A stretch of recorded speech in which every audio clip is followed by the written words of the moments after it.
Palavra da Verdade, a exposição bíblica com Hernandes Dias Lopes. Nós estamos ainda aqui em São Paulo, em quarentena, isolamento social, mas a palavra de Deus não está em quarentena. A palavra de Deus não está algemada. A palavra de Deus é livre e poderosa. E nós esperamos que nesta manhã você possa ser edificado, consolado e desafiado pelas Escrituras. Eu quero conclamar você para ler comigo na carta de Paulo aos Romanos, no capítulo 12, versos 1 e 2.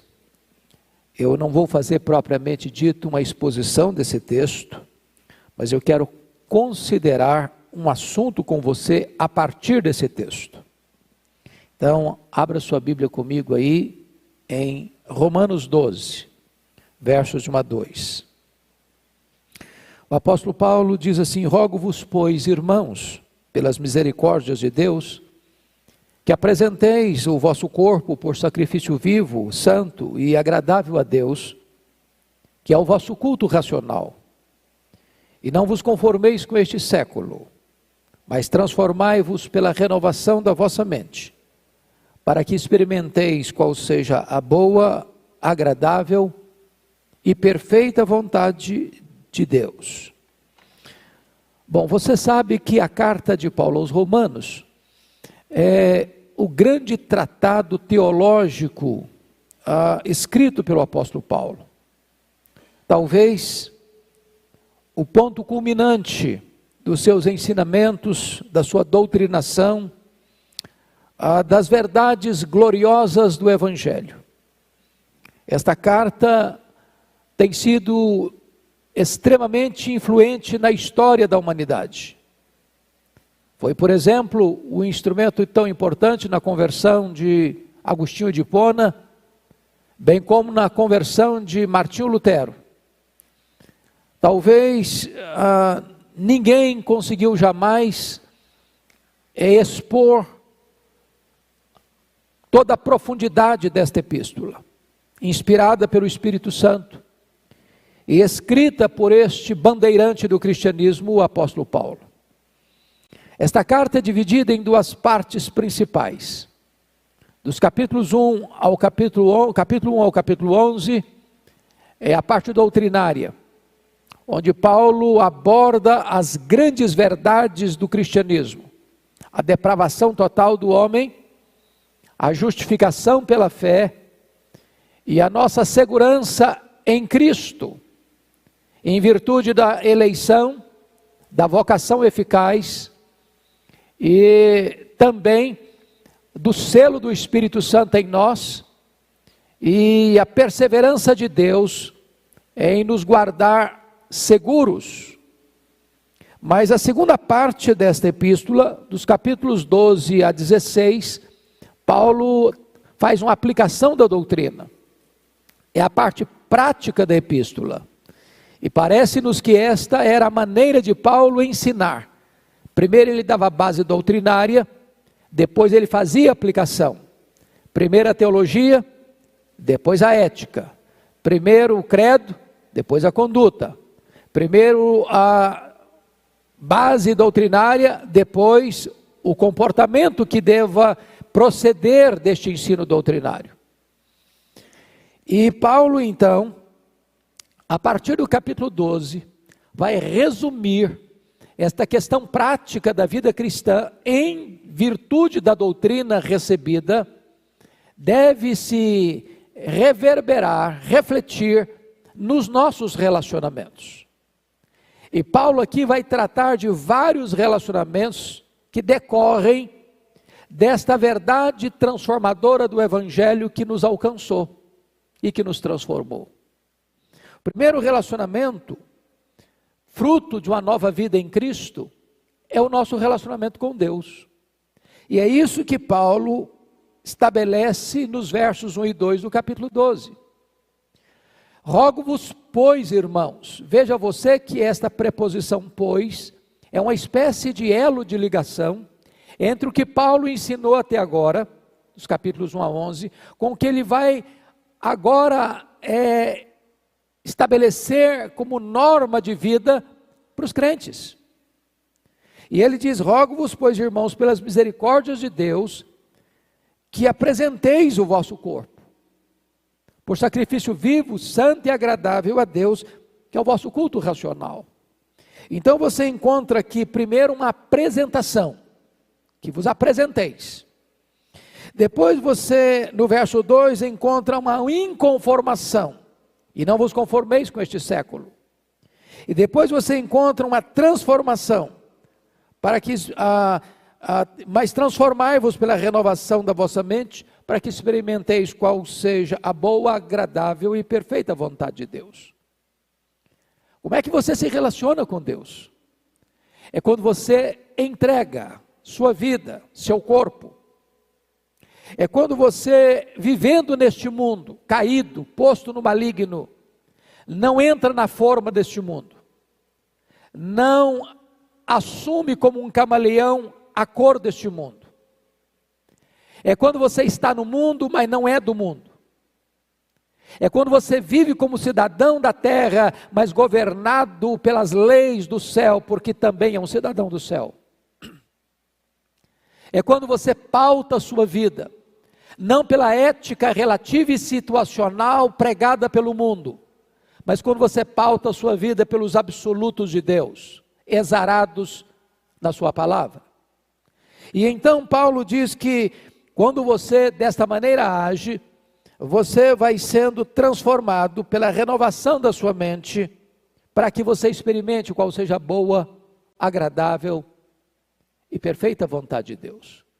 Primeira coisa, a sua relação com Deus é a sua entrega para Ele, para viver com Ele e para a glória dEle, e para viver neste mundo como um elemento de transformação e não de conformação com este século. O segundo relacionamento que Paulo estabelece como fruto da nossa nova vida em Cristo é o nosso relacionamento com nós mesmos. Confira comigo, por gentileza, no capítulo 12, versos 3 a 8. E eu quero só trazer à sua memória esclarecida o versículo 3, porque pela graça que me foi dada, digo a cada um dentre vós, que não pense de si mesmo além do que convém. Antes pense com moderação, segundo a medida da fé que Deus repartiu a cada um. O que Paulo está dizendo é que você não pode ter nem complexo de inferioridade, nem complexo de superioridade. Se você é daquela pessoa que se diminui, se achata, e olha no espelho, e se sente desprezado, e não gosta do projeto, você está rejeitando com isso o projetista. Então a palavra de Deus não sustenta o complexo de inferioridade, a autoestima achatada. Por outro lado, a palavra de Deus também jamais pode abonar o sentimento ou o complexo de superioridade, você achar que é maior do que é, melhor do que é, e se envaidecer. A Bíblia diz que Deus rejeita o soberbo, Deus declara guerra contra o altivo, contra o arrogante, contra aquele que jacta-se de suas virtudes ou de suas obras. Então, para você ter uma relação saudável com você mesmo, precisa observar o que ele diz no verso 3. Não pense de si mesmo além do que convém. É claro que se Paulo diz que não pense de si mesmo além do que convém, você não deve pensar de si mesmo aquém do que convém. Porque você e eu somos o que somos pela graça. O valor que nós temos é porque Deus nos arrancou da fornalha da condenação como um tição tirado do fogo. Mas agora nós temos valor porque agora somos filhos de Deus, somos herdeiros de Deus, somos membros da família de Deus, somos cidadãos dos céus e temos a alegria de ter o nosso nome escrito no livro da vida. Então, quando você compreende a obra da redenção, quando você compreende o amor de Deus, o sacrifício de Cristo e a ação do Espírito Santo, que mudou a sua história, a sua vida, dando-lhe um novo coração, uma nova mente, uma nova vida, uma nova família, uma nova pátria, uma nova herança, você se exulta em Deus, por causa da graça que alcançou a sua vida, e você tem uma autoestima saudável, e uma relação com você mesmo, diante do espelho, também saudável.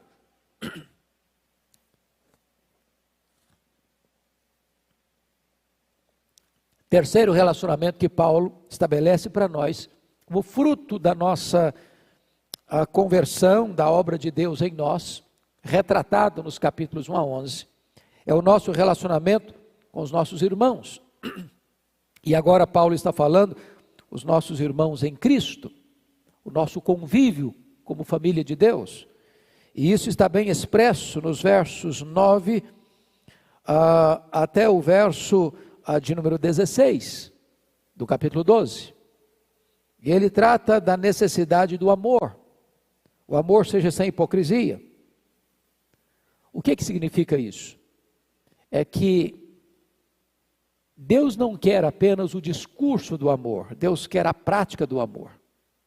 Não adianta você rasgar seda e eloquentemente proferir palavras bonitas ao seu irmão na fé, dizendo que o ama, se as suas atitudes em relação a esse irmão são contrárias ao seu discurso. É isso que Paulo está dizendo, o amor seja sem hipocrisia.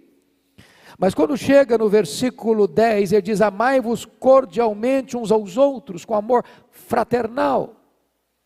É como se você amasse o seu irmão em Cristo, como você ama o seu irmão de sangue. Como é que você ama o seu irmão de sangue? Não porque ele é apenas uma pessoa virtuosa. Você o ama porque ele é membro da sua família. Você o ama apesar dos seus defeitos, das suas limitações. E Paulo vai dizer para nós o que significa isso: preferindo-vos em honra uns aos outros. Como é que você se relaciona com seus irmãos na fé? Com seus irmãos de outras denominações? Com seus irmãos que fazem parte do corpo de Cristo? Achando-se superior a eles? Diminuindo-os, ao mesmo tempo tentando elevar você? Paulo diz: não, você deve preferir o seu irmão em honra. Ou seja, na ordem da vida cristã é primeiro Cristo, depois o outro, só então você. E é desta maneira, quando você coloca o seu irmão acima de você e prefere-o em honra, ficando depois dele, é esta que é a expressão máxima do que significa amor cordial ou amor sem hipocrisia. É desta forma que Paulo vai mostrar que é esta a grande bandeira que se desfralda no testemunho cristão, porque é Jesus quem disse isso: nisto conhecerão todos que sois meus discípulos, se tiverdes amor uns pelos outros.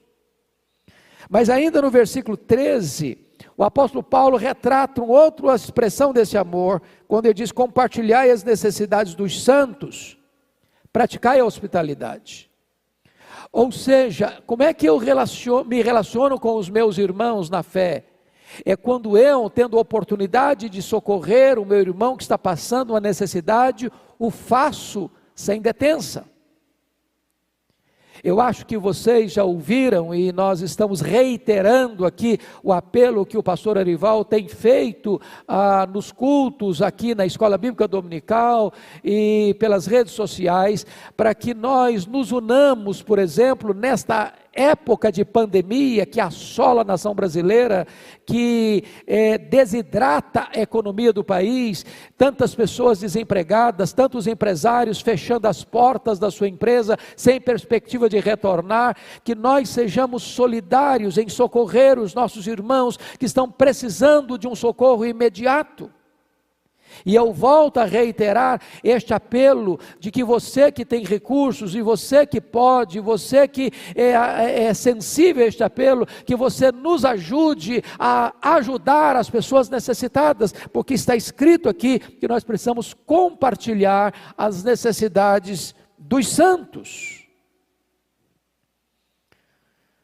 Mas finalmente Paulo trata dessa questão do relacionamento com os nossos irmãos, quando ele chega no verso 16, ele diz assim: tende o mesmo sentimento uns para com os outros, em lugar de serdes orgulhosos, condescendei com o que é humilde, não sejais sábios aos vossos próprios olhos.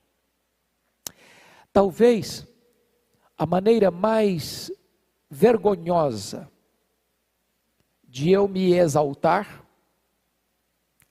é rebaixar o meu irmão. Porque quando eu rebaixo o meu irmão, automaticamente eu estou me autopromovendo.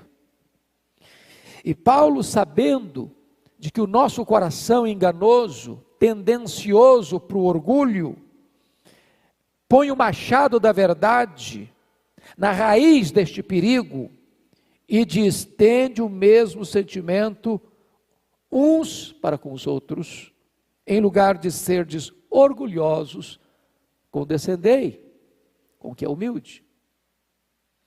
Mas agora vamos para o quarto relacionamento que Paulo nos ensina como fruto da nossa nova vida em Cristo Jesus. A partir do capítulo 12, versículo 17 até o versículo 21, Paulo nos ensina a lidar com os nossos inimigos. Veja bem, o cristão não cria inimigos, mas o cristão tem inimigos. O cristão não é aquele que passa a odiar alguém, mas o cristão é aquele que, por ser cristão, é odiado por alguém. Como você reage quando as pessoas perseguem você, odeiam você, falam mal de você, orquestram contra você, conspiram contra você, insurgem-se levianamente, maldosamente contra você? Qual é a sua atitude? E Paulo responde, versículo 17: não torneis a ninguém mal por mal, esforçai-vos por fazer o bem perante todos os homens. Porque quando alguém faz o mal a você, talvez esse alguém até espere que você faça o mal a ele também, para empatar o jogo.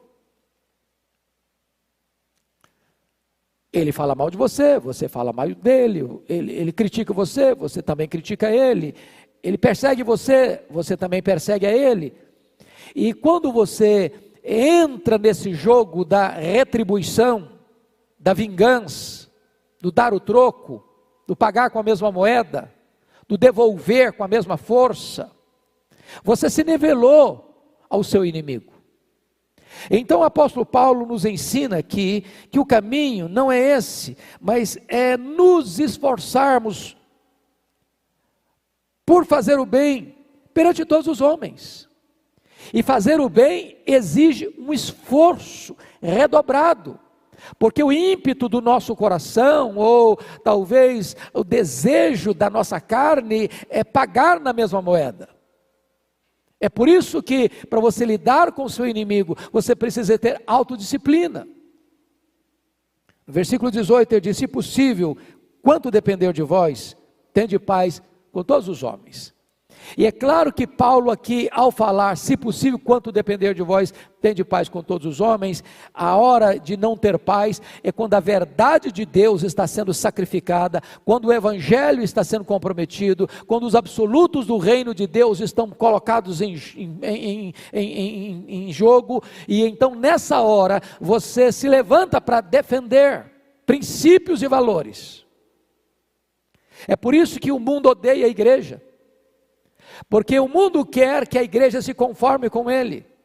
O mundo quer que você bote os seus pés nessa forma dele, que você se cale, que você se omita, que você se acovarde, que você não se apresente, que você não proclame a verdade de Deus no mundo de relativismo, que você não anuncie o Evangelho num mundo em que tantas vozes propõem para o homem a questão da religiosidade, e você nesse momento se levanta e diz: só há um Evangelho, só há um Salvador, só há um Senhor, só há uma porta para o céu, só há um caminho para Deus, e você não abre mão dessa verdade absoluta.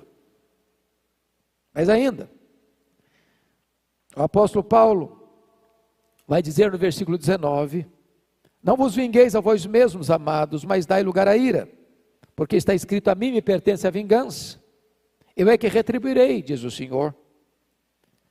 Então, o que Paulo está nos ensinando é que se alguém fizer o mal a você, você não devolve na mesma moeda. Você não pratica vingança, porque praticar a vingança é tirar das mãos de Deus uma atribuição exclusiva sua. A mim me pertence a vingança. É arrogar para si uma função exclusiva de Deus. Mas note comigo, versículo 20. Pelo contrário, olha bem o que Paulo vai ensinar. Não basta a você apenas não retribuir, vingando-se. Olha o verso 20, pelo contrário. Se o teu inimigo tiver fome, dá-lhe de comer. Se tiver sede, dá-lhe de beber. Porque fazendo isto, amontoarás brasas vivas sobre a sua cabeça. Você não apenas não paga o mal com o mal, você dá um passo a mais. Você tem uma reação transcendental. Você paga o mal com o bem. E Paulo ensina isso não filosoficamente, mas ele desce para o campo prático, dizendo: se o teu inimigo tiver fome, dá-lhe de comer. Se tiver sede, dá-lhe de beber. É por isso que agora há pouco nós ouvimos do pastor Arival, quando falou da questão das cestas básicas que estão sendo distribuídas pelo Brasil afora, e graças a Deus, porque as pessoas têm sido tão generosas e contribuído, mas estamos distribuindo também cestas básicas com aqueles que talvez até perseguem a igreja ou falam mal da igreja. Por quê? Porque este é o cristianismo, esta é a prática cristã. Nós cuidamos prioritariamente da nossa família, nós devemos fazer o bem a todos, especialmente os da família da fé, mas nós devemos, além da família da fé, fazer o bem a todos, inclusive aos nossos inimigos. É isso que Paulo está nos ensinando aqui. Então você precisa aprender a relacionar-se com os inimigos, de forma bíblica. Pois bem, depois que Paulo falou da sua relação, da nossa relação, como fruto da obra da graça de Deus em nós, com Deus, com você mesmo, com seus irmãos e com seus inimigos, agora, em quinto lugar, Paulo vai falar da relação do cristão com as autoridades constituídas. E ele trata disso no capítulo 13 de Romanos. Quando ele diz: todo homem esteja sujeito às autoridades superiores, porque não há autoridade que não proceda de Deus, e as autoridades que existem foram por ele instituídas, de modo que aquele que se opõe à autoridade resiste à ordenação de Deus, e os que resistem trarão sobre si mesmos condenação. Então preste bem atenção nisso. Um cristão é um cidadão deste mundo também, e como tal, é alguém que respeita a ordem, que respeita o Estado de Direito, que respeita as autoridades constituídas. Ainda que discorde da pessoa, ele respeita a posição que esta pessoa ocupa e exerce por delegação. Você bem sabe que dentro do conceito nosso humano de democracia, dizemos que democracia é o governo do povo, pelo povo e para o povo. Mas quando você examina do ponto de vista teológico, na verdade, a última fonte e a grande fonte do poder não emana do povo, emana de Deus. O povo é apenas um instrumento para que o propósito e a vontade de Deus se consume.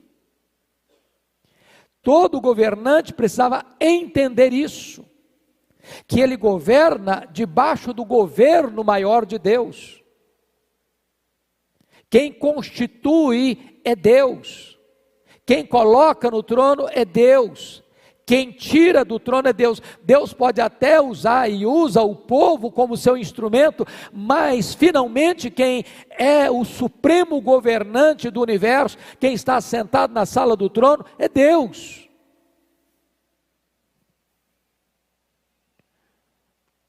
Desta forma, o apóstolo Paulo vai estabelecer que você não deva temer os magistrados, as autoridades constituídas, se você faz o bem. Você até terá louvor dela. Agora, se você faz o mal, você deve temer, porque a autoridade constituída é ministro de Deus, vingador, para atender este serviço divino. Em outras palavras, se eu e você particularmente não temos poder para pagar o mal com o mal, de retribuir quem nos faz mal ao mal, cabe ao Estado aplicar a lei e exercer a justiça. E é muito importante você compreender isso, para que você tenha uma relação saudável com as autoridades constituídas. Nosso papel ainda, como Paulo ensina na sua carta, a primeira carta a Timóteo, é de orar pelas autoridades constituídas. Em vez de fazer fake news acerca das nossas autoridades, em vez de tentar destruir a imagem das nossas autoridades, seja um presidente, seja um governador, seja um prefeito, seja os poderes da república, legislativo, executivo, judiciário, porque esses poderes, conforme Isaías 33, 22, eles emanam do próprio Deus. É Deus quem é o supremo juiz, é Deus quem é o supremo rei, é Deus quem é o supremo legislador, e os homens exercendo esses três poderes não podem nos salvar, mas Isaías 33, 22 diz que o nosso Deus, sendo o representante máximo do poder legislativo, do poder executivo e do poder judiciário, Ele nos salvará. Nele está a nossa salvação. Pois bem, depois que Paulo então tratou desses cinco relacionamentos, fruto da nossa nova vida em Cristo, relacionamento com Deus, relacionamento com nós mesmos, relacionamento com os nossos irmãos, relacionamento com os nossos inimigos, relacionamento com as autoridades constituídas. Paulo conclui esta matéria da aplicação da doutrina, mostrando como é que deve ser o nosso relacionamento com os nossos irmãos em Cristo que pensam diferente de nós. Por que é importante isso? Porque nós precisamos ter uma visão mais ampla do corpo de Cristo. Às vezes a gente pensa que a nossa igreja ou a nossa denominação é a única representante do reino de Deus na terra. E às vezes nós achamos que nós somos os únicos que estão marchando rumo ao céu. E desprezamos outros irmãos, porque eles têm algumas deficiências, porque achamos que nós somos os melhores. Precisamos baixar a bola e acabar com essa arrogância. Então o apóstolo Paulo vai tratar aqui como é que você se relaciona com irmãos que pensam diferente. E Paulo levanta aqui um problema, uma questão para tratar dessa matéria. Naquela época que Paulo escreveu esta carta, existia dois tipos de grupos dentro da igreja: os chamados crentes fortes e os chamados crentes fracos. Paulo, lá no capítulo 15, se apresenta, no versículo 1, como membro deste grupo chamado dos crentes fortes. E o que caracterizava o crente fraco e o crente forte é que naquela época, onde havia muitos cultos pagãos, e muitas vezes dentro do politeísmo romano, e também do politeísmo grego, que ainda prevalecia dentro da cultura romana, havia cultos pagãos onde se sacrificava animais, e parte desta carne era consumida, seja nos templos pagãos, ou parte desta carne descendo para os mercados e sendo vendidos para as pessoas comuns. Então, os chamados crentes fracos, com medo de se contaminarem, resolveram não comer carne, só comer legumes. É o que ele diz aí no capítulo 4, versículo 14, versículo 1. Acolhei ao que é débil na fé, não porém para discutir opiniões. Um crê que de tudo pode comer, mas o débil come legumes. E aí Paulo estabelece no verso 3, quem come não despreze o que não come, e o que não come, não julgue o que come, porque Deus o acolheu. O que Paulo está ensinando aqui? Ele trata disso talvez de uma maneira mais abrangente ainda, na sua primeira carta aos Coríntios, capítulos 8, 9 e 10, quando ele lida sobre a questão da liberdade cristã. E ele fala que em 3 circunstâncias você de fato não deveria comer carne, nem no templo do ídolo, nem ainda ao mercado e o açougueiro falando para você, não, essa carne que está aqui foi sacrificada aos ídolos, não compre, não leve para casa. Ou se você for na casa de um amigo, não cristão, e ele convidar você para um jantar, e ao pôr a mesa, dizer assim para você, bom, essa carne que está aqui à mesa, foi sacrificada aos ídolos. Ele diz, nessa conjuntura, não coma. Mas você não deve ficar numa paranoia de achar que tudo foi sacrificado aos ídolos, e com isso deixar de comer, como algumas vezes aconteceu aqui no Brasil, algumas ondas da época chamada da nova era, que dava uma explosão sobre esse assunto, não podia comprar esse produto, porque a empresa tinha ligação lá com o satanismo, esse produto também não come, porque também o dono dessa empresa é satanista, ou é ateu, etc. E foi uma paranoia, muita gente deixando de comprar e comer algumas coisas normais e lícitas. Esses eram os crentes fracos. A consciência dele era ferida por qualquer coisa, eram hipersensíveis. E o que estava acontecendo? A igreja começou a se dividir por esse assunto. Então vinha um crente forte que achava que podia comer de tudo, e olhar para o crente fraco e dizer, você é um fracote, você é um crente de segunda classe, você não tem conhecimento, você é bebê na fé, você não tem entendimento espiritual, você não tem maturidade espiritual.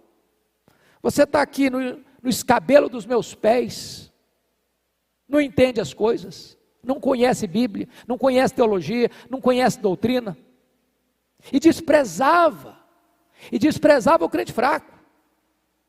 Qual era o problema do crente fraco? É que ele olhava para o crente forte, que achava que podia comer de tudo, dentro destas exceções que acabei de falar, e julgava o crente forte. Você não é crente. Se você fosse crente mesmo, você não comia carne. Se você fosse crente mesmo, você não tinha essa prática. E começava a julgar os crentes fortes. Qual a orientação de Paulo? Versículo 3, capítulo 14. Quem come, não despreze o que não come. Paulo está dizendo para o crente forte, não despreze o crente fraco. Agora, olha outro lado da moeda. E o que não come, o crente fraco, não julgue o que come, o crente forte, porque Deus o acolheu. Bom, vamos partir agora para uma aplicação para a nossa realidade brasileira. Quantas vezes, meus irmãos, nós drenamos as nossas energias discutindo coisas pequenas, miúdas, de estilo de roupa, estilo de cardápio, e desta maneira a gente começa a brigar, a criar partidos e levantar muros, onde muitas vezes vivemos como pessoas isoladas umas das outras, como se o meu irmão de uma outra denominação fosse meu inimigo. Quando eu parece que não tenho prazer em ouvir que a igreja que ele está pastoreando está crescendo. Ou não acredito que pelo fato dele ter, na minha opinião, crente forte, deficiências de conhecimento, que ele não é um cristão genuíno.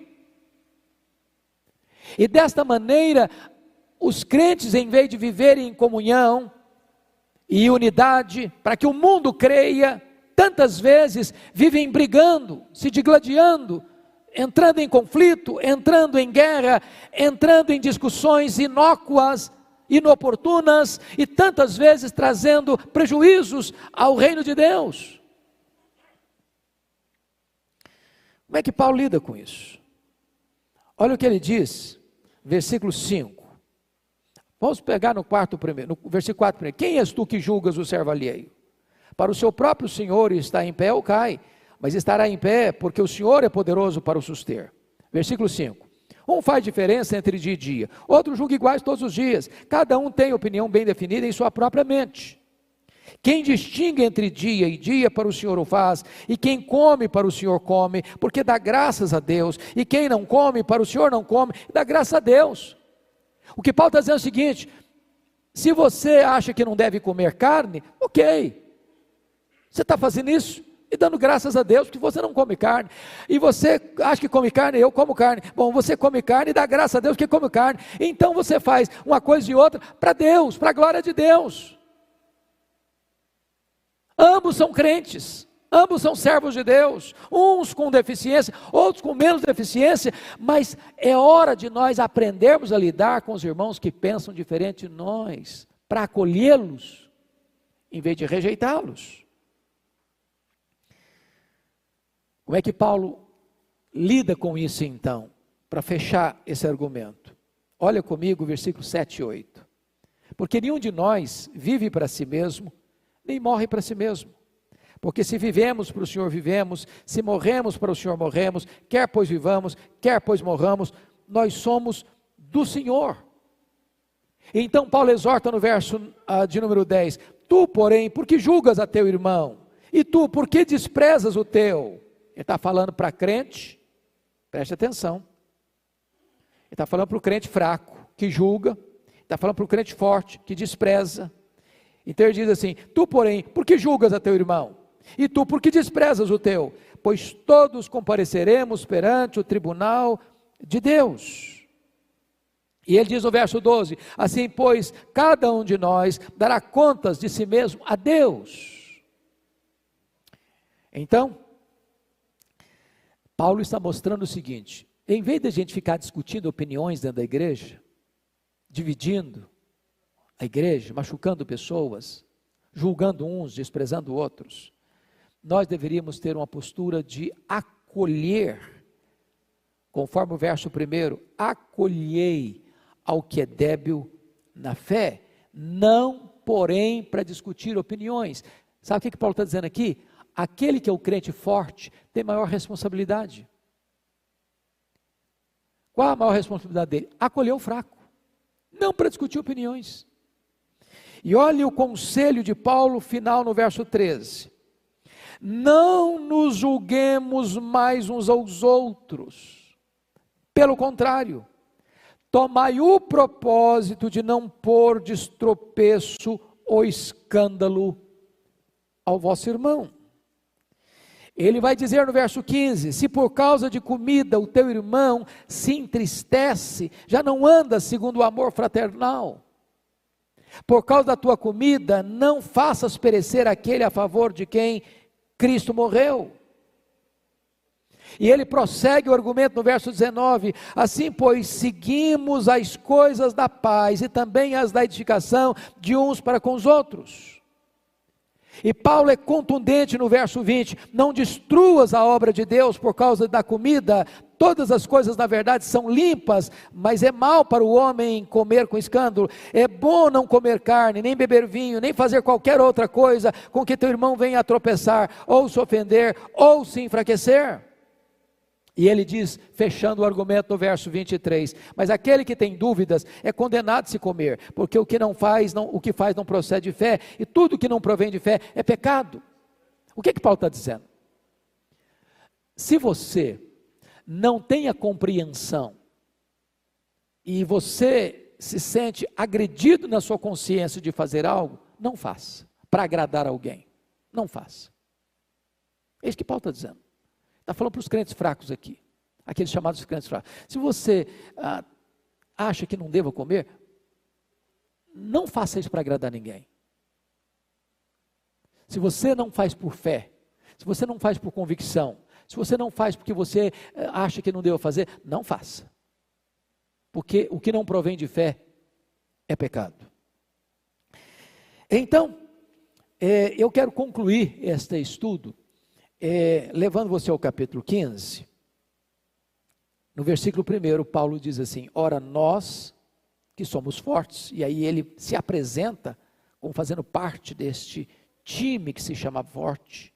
Nós que somos fortes, devemos suportar as debilidades dos fracos e não agradar-nos a nós mesmos. Portanto, cada um de nós agrade ao próximo no que é bom para a edificação. Meu amado irmão, este é o apelo então que eu faço a você agora.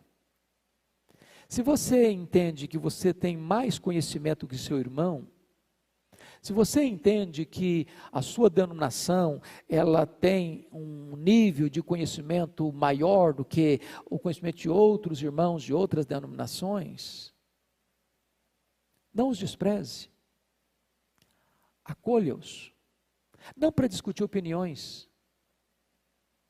Se você tem uma determinada prática particular, aqui no caso que Paulo levantou era comer carne, não agrida o seu irmão com o seu direito de comer carne, para escandalizá-lo. A liberdade cristã não é ditada pelos seus direitos. A liberdade cristã é normatizada pelo amor. Você que é um crente forte, abstém-se dos seus direitos por amor ao seu irmão fraco, para acolhê-lo. Então o apóstolo Paulo, veja você que depois de tratar de assuntos tão robustos da teologia, entra para a prática desta teologia, tratando de 6 relacionamentos. Primeiro, relacionamento com Deus.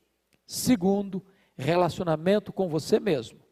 Terceiro, relacionamento com seus irmãos. Quarto, relacionamento com os seus inimigos.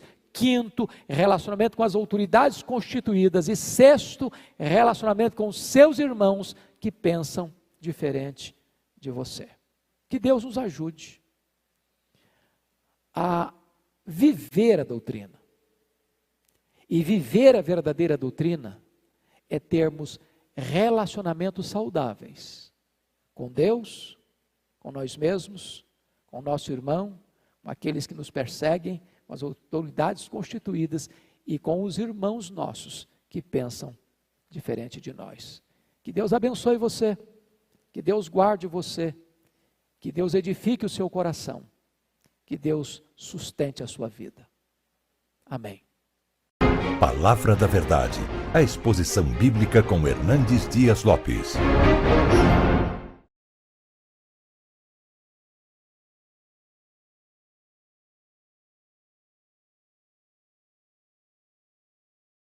Você já teve alguma dúvida acerca da existência de Deus, acerca da criação, da veracidade da Bíblia? O que você tem a dizer sobre a teoria da evolução e criacionismo? Eu sou Hernandes Dias Lopes, seja bem-vindo ao HDL Podcast.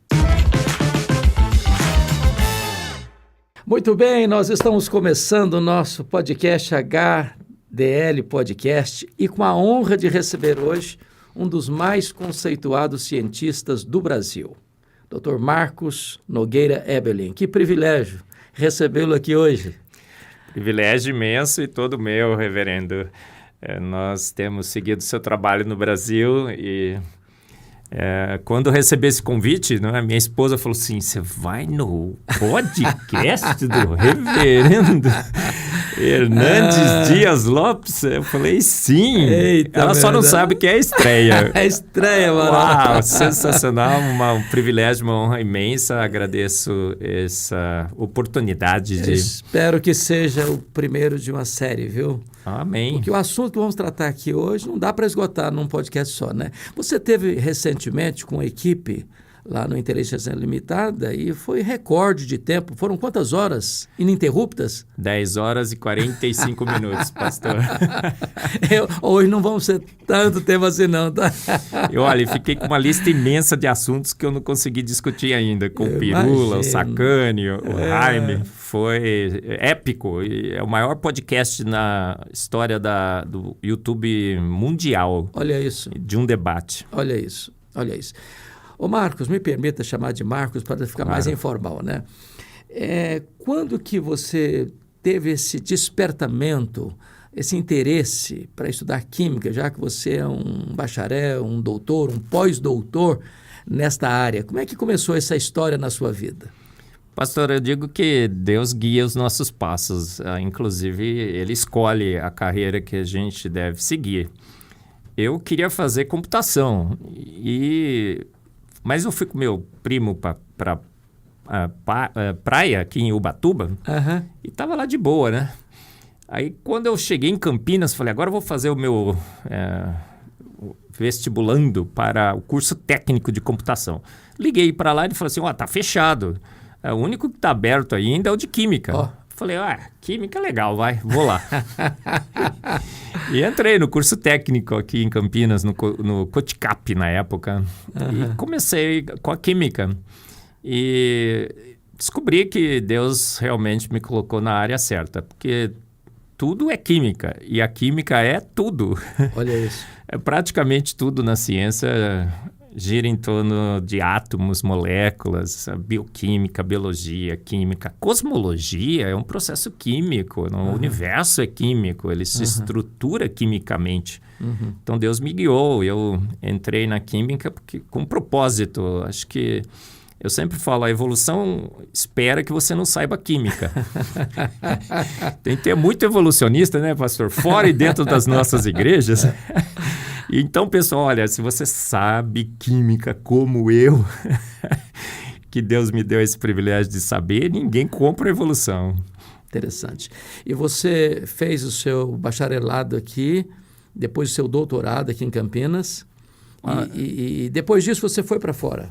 Sim, olha, pastor, quando eu fui fazer o vestibular, eu era membro da primeira Igreja Batista de Campinas. E o primeiro dia do vestibular era num domingo. Sei. Aí eu desci a Andrade Neves, quem está nos ouvindo aqui de Campinas sabe, né? E fui para a rodoviária pegar o ônibus. E eu fiquei parado lá e o ônibus não vinha.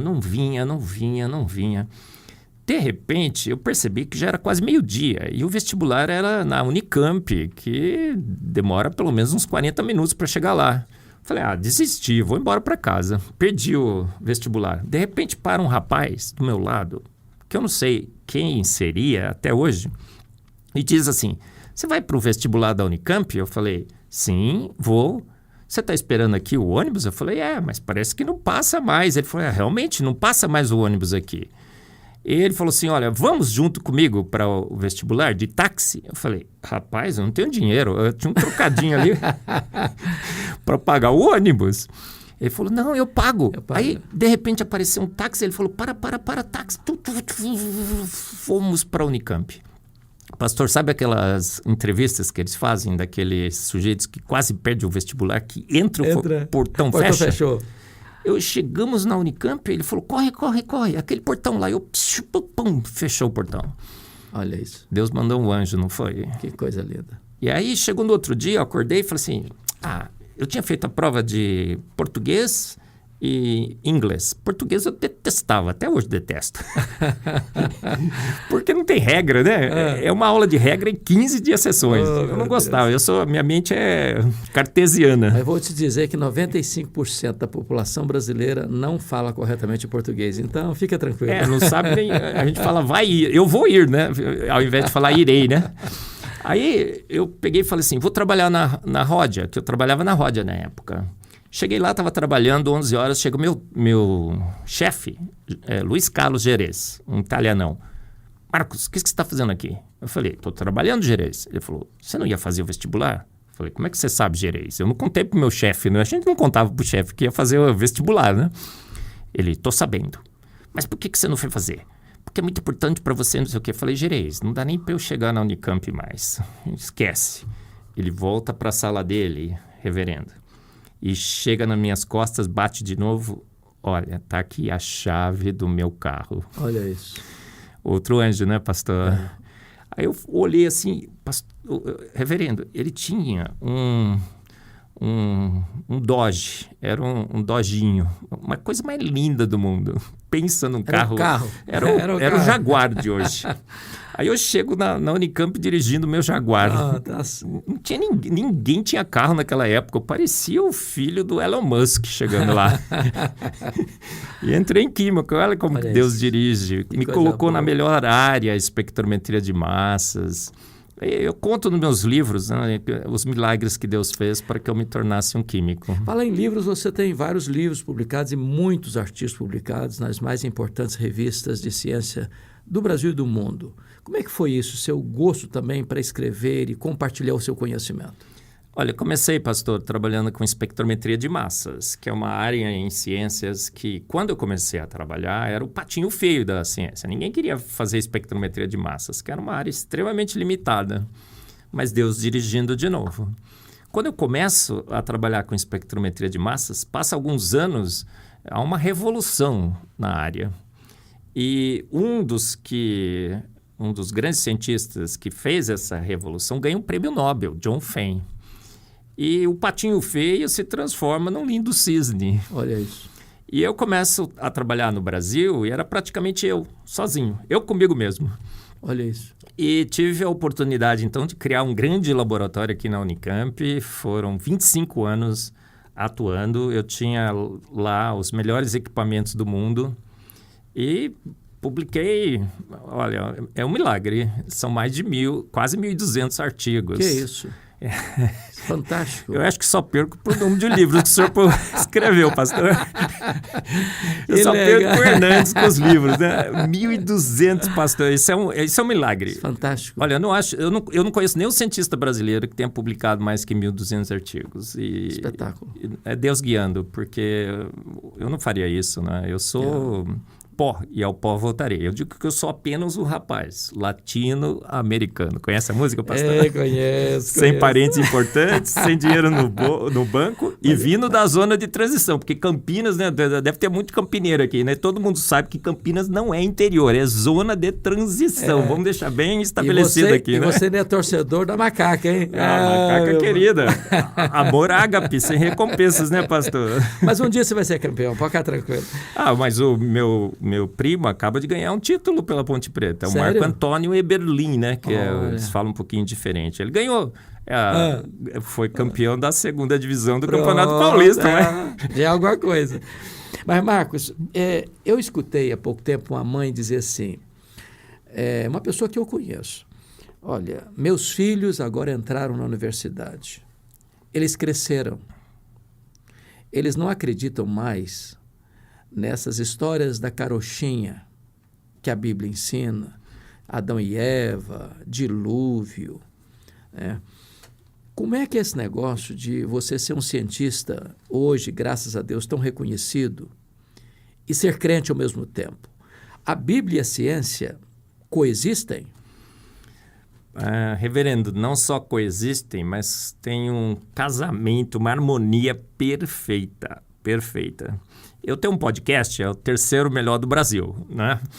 Porque o primeiro melhor podcast do Brasil é o Arivalcast, né? Que é o meu pastor titular.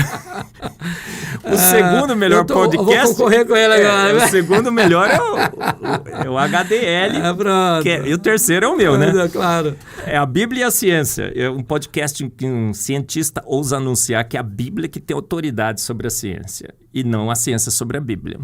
Eu digo nesse podcast, a gente já tem mais de 150 episódios gravados, mostro claramente como que boa ciência se encontra na palavra de Deus, pastor. Boa ciência se encontra na palavra de Deus. Ciência infalível. Ciência revelada pelo autor e consumador da ciência. O Dr. Lehan, e nós estávamos conversando nos bastidores agora há pouco, eu li uma frase dele que nunca me esqueci. E eu memorizei essa frase. E ela tem sido um lema para mim, quando ele diz o seguinte, que a ciência corretamente entendida e a Bíblia corretamente interpretada nunca entram em rota de colisão porque ambas têm o mesmo ator. Você concorda com essa frase? Absolutamente, concordo plenamente. É o que a gente vê na palavra de Deus, que ela dá uma descrição absolutamente precisa e exata de como o universo foi formado. A palavra de Deus fala em Salmos 33:9, porque ele ordenou e imediatamente, quando a gente vai ver a palavra em hebraico, a gente sabe que aquele logo ali não é um logo lentinho, né, pastor? Imediatamente o universo foi formado. Em Salmos 33:6, ele diz que ele soprou o universo com o sopro de sua boca. Pela fé entendemos que pela palavra de Deus os mundos foram criados. A gente vai agora ver as fotos do James Webb, do telescópio da NASA. A foto veio com o universo se formando pronto. Ele está prontinho, estruturado, as galáxias estão massivas, todas com as suas formas já definidas, cheias de buracos negros já supermassivos no centro. Todos os elementos da tabela periódica já estão nessas estrelas, nessas galáxias. Boa ciência confirmando a palavra de Deus. Então eu digo, se você estuda a Bíblia de Gênesis 1:1 a Apocalipse 22:21, acertei os capítulos e os... Acho que sim, né, pastor? Você sabe mais ciência que a ciência desse mundo, porque a ciência desse mundo diz que Dino, com vontade de voar, virou canário, que urso nadando de boca aberta virou baleia, que o nada pegou o nada para nada, por nada e... Pum, virou tudo. Virou tudo, pastor. Olha só. A boa ciência se encontra na palavra de Deus, porque a ciência revelada pelo autor e consumador da ciência. Quem foi a única testemunha ocular da criação do mundo? Deus. A gente diz, né, que em ciência do passado, os melhores relatos são feitos pelas testemunhas oculares. A testemunha ocular foi Deus que fez. Ele disse, olha, eu fiz pronto. Então... Um jovem cristão, por exemplo, que pleiteia entrar num curso universitário, e nós estávamos conversando agora há pouco, e você disse que a estatística é assombrosa, de que 2/3 dos jovens cristãos que entram na universidade acabam esfriando na fé ou perdendo a fé. Um jovem cristão, ele precisa ter uma espécie de complexo de inferioridade ao entrar numa sala, discutindo os assuntos, escutando um professor evolucionista, ou ele pode, ancorado na Bíblia, ter argumentos suficientes para refutar aquelas teorias que são despejadas em cima dele? Essa pergunta merece umas 2 horas de resposta, reverendo. Vamos lá. Olha, não só pode... O que o jovem cristão deve fazer hoje?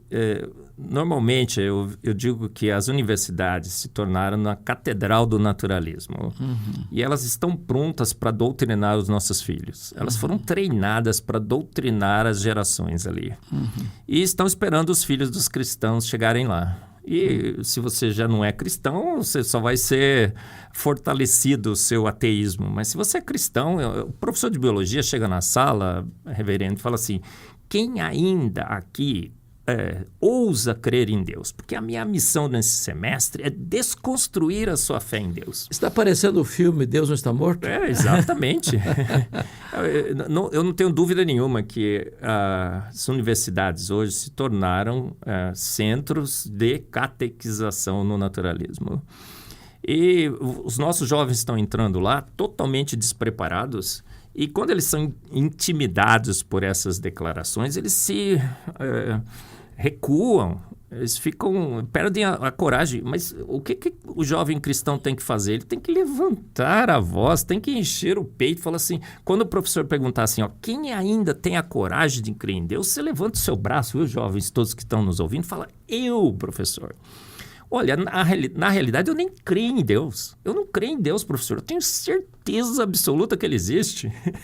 Porque nós estamos atolados, afogados, abarrotados de evidências que Deus existe, professor. Olha só o James Webb, olha a Eva mitocondrial, olha o Adão Y, olha só as nossas... Vamos fazer a conta no nosso genoma. A gente está acumulando de 50 a 100 mutações deletérias por geração.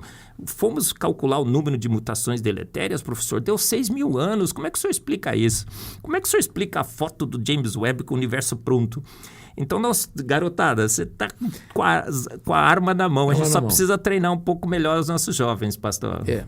Onde você acha que está essa deficiência de não preparar a nossa juventude? Com os pastores, com a liderança da igreja? O que se pode fazer para reparar essa deficiência? Eu acho que sim, as lideranças e os pastores tiveram a impressão de que deveriam nas igrejas ensinar teologia. Igreja é lugar de ensinar teologia, ensinar a palavra de Deus. E isto bastaria. Mas não basta mais. Acho que por um tempo até que poderia ser suficiente. Mas hoje nós temos um embate, que é um embate filosófico, teológico e científico. Uhum. E a Bíblia diz, estais sempre prontos a dar a razão da sua esperança. Exatamente. A fé é o firme fundamento. Então, o jovem tem que estar preparado. Acho que os pastores, os líderes, têm que perceber que jogar os nossos jovens ali sem nenhum preparo... alguém já me disse isso. Você entrega os seus jovens para ser doutrinado por romanos por 6, 7, 8 anos e quer que ele ainda continue judeu.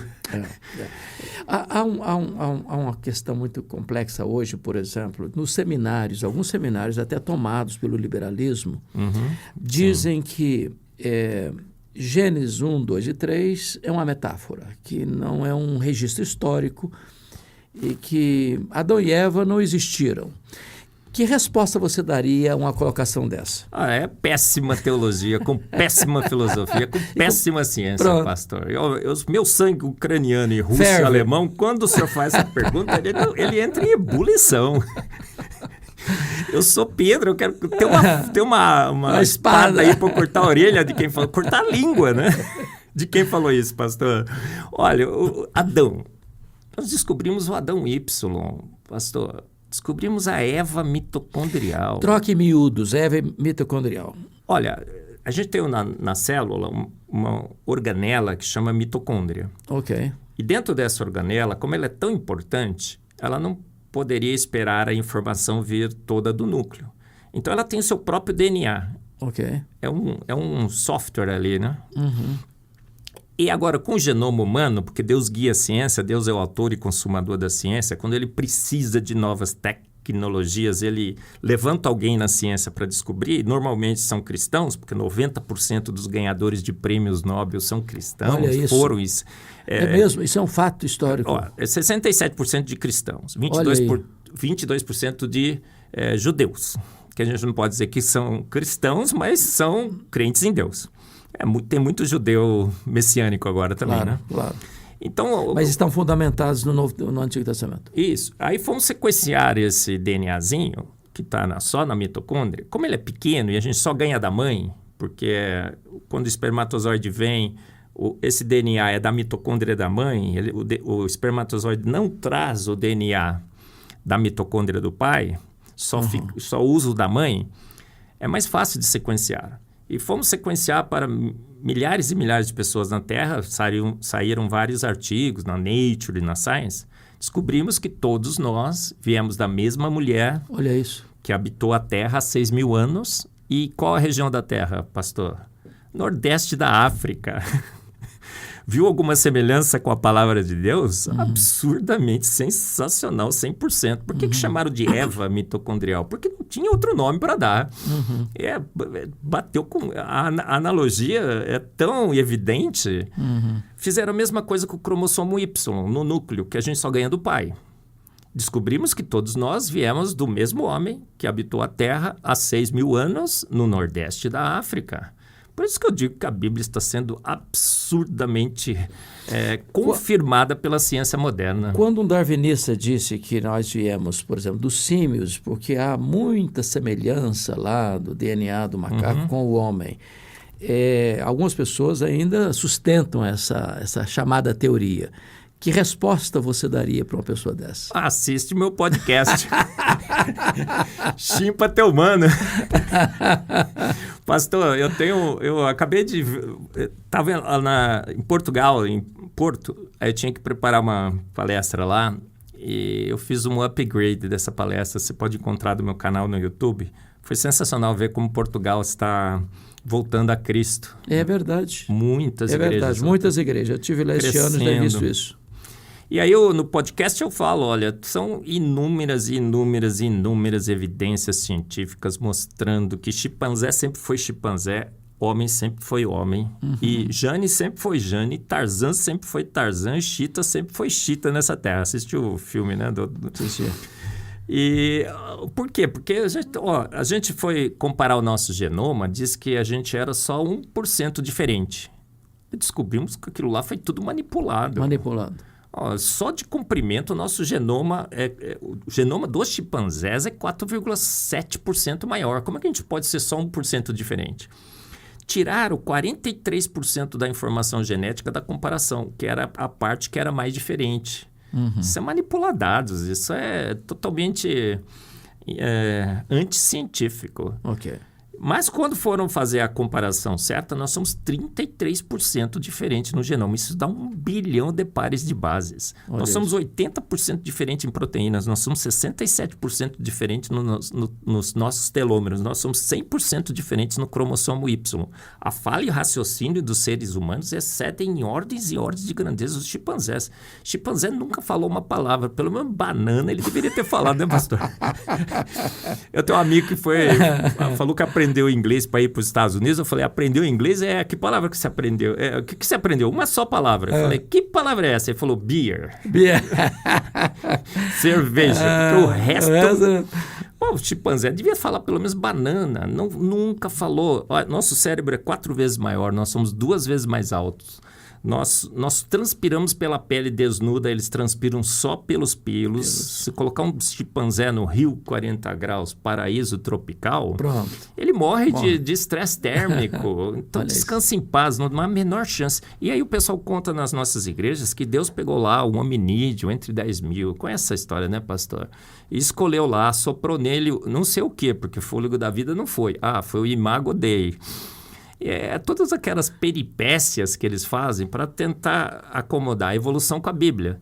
Mas não dá. Aliás, você pegou um assunto aí que é importante trazer à tona aqui. Francis Collins, o pai do Projeto Senoma, no seu livro Linguagem de Deus, tentando fazer uma espécie de casamento entre Cristo e Darwin, diz que não, na verdade, Deus criou o universo, mas foi pelo processo da evolução. E essa teoria do evolucionismo teísta acabou sendo abraçada por algumas pessoas, inclusive alguns chamados cristãos, teólogos cristãos. Qual a sua visão sobre isso? Às vezes eu chego nas igrejas, né, o pessoal fala assim, o Francis Collins, professor. Enche a boca. Aí eu tremo, né, pastor? O reverendo foi, o que eu vou falar agora, né? Porque eu acho que ele fez um grande desserviço para a igreja. Desculpa aí, Francis, mas você fez.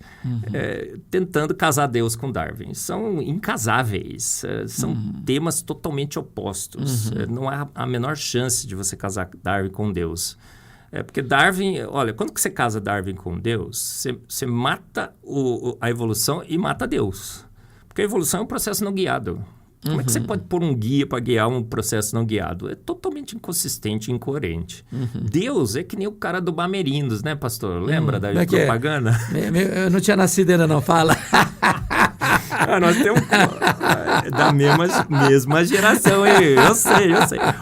É aquela propaganda do Bamerindos, gente que faz bem feito.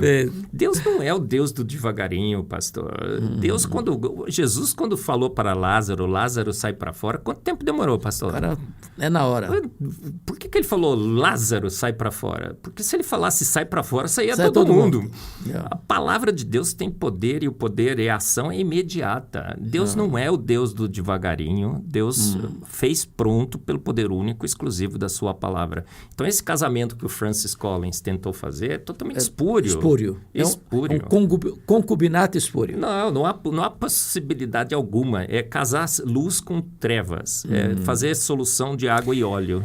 O livro do Charles Darwin, A Origem das Espécies, lançado em Londres em 1859, tem vários verbos, chega a quase 800 verbos no futuro do subjuntivo. Suponhamos.